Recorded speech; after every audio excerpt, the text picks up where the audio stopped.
Deputy Chief Minister PRESTONE TYNSONG informed newspersons that certain restrictions related to mass gatherings in public places have been relaxed, but with strict adherence to standard operating procedures issued by the Government Administration and Health Department.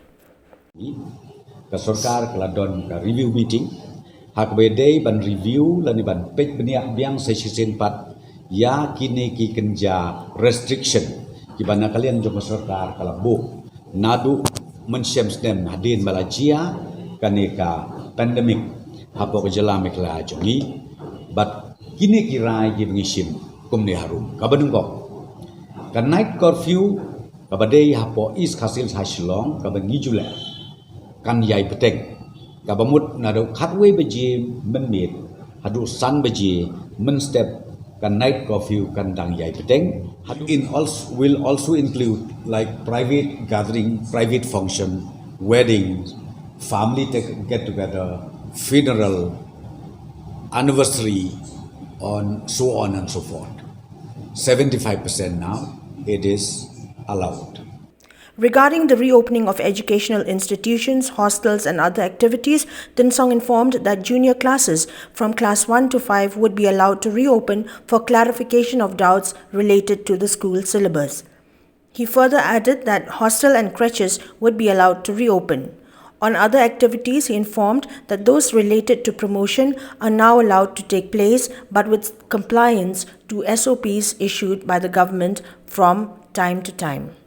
To reopening of school in the junior level, meaning class 1 to class 5. That time we still did not allow Shillong, Juwai, Tura for reopening of the classes, class 1 up to class 5. Again, the government has decided to allow class 1 to class 5 with immediate effect for partial reopening. Let me just explain to you. Partial reopening means the concerned school authority can have a consultative classes with the students, but not in a regular basis. It's only partially opening of such schools, and this again SOPs should be also strictly compliant as per the notification issued by the Health Department.